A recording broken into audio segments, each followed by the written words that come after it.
ना हमसे भंगिया पिसाइए गणेश के पापा कि नहीं हर जात बानी दुखाला कोमल हमरो कलाई ए गणेश के पापा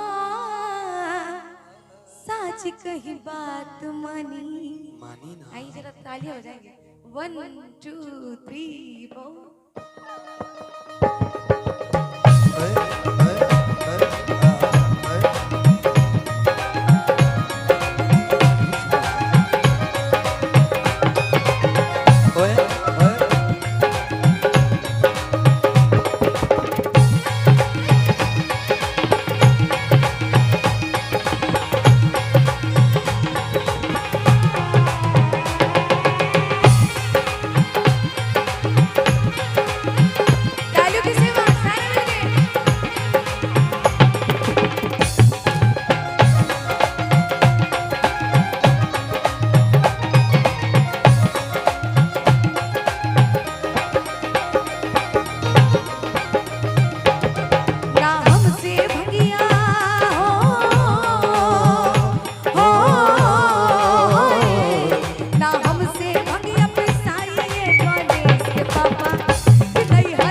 काहे करे ने अखिया हो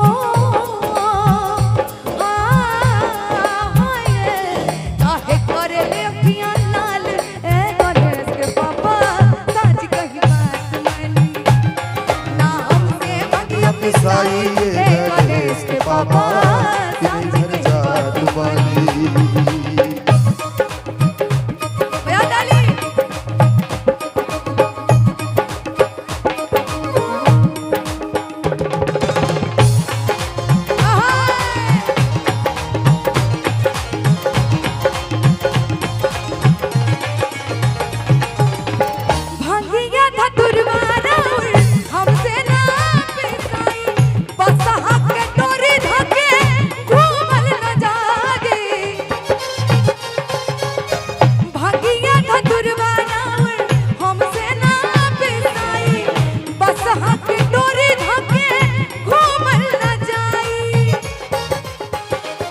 केकरा केकरा के ओ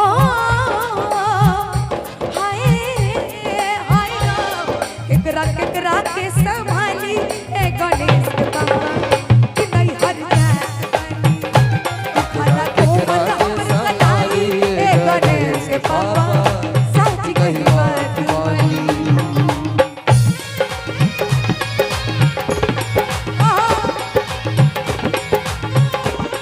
बोलिए सच्चे दरबार की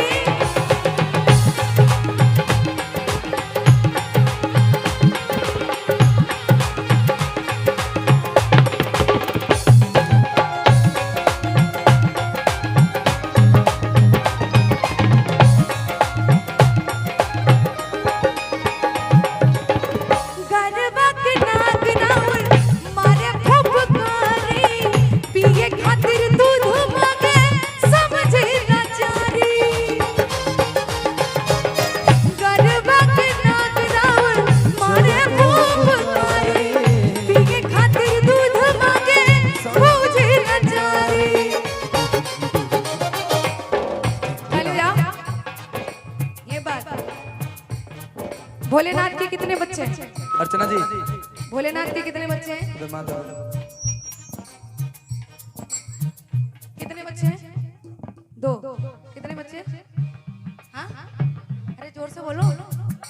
2 4 5 10 कितने बच्चे हैं? 7। कोई बोले 2, कोई बोले 4। 2 को लॉक करे? पक्का 2? पक्का 2? आप लोग कौन है फिर? आप लोग कौन है? आप लोग भी तो बच्चे हैं ना, तो खोलो हाथ। जो भोलेनाथ के बच्चे हैं जरा हाथ लंबे खोलो, एकदम पूरे लंबे हाथ खोलना। लइका 100 गो बा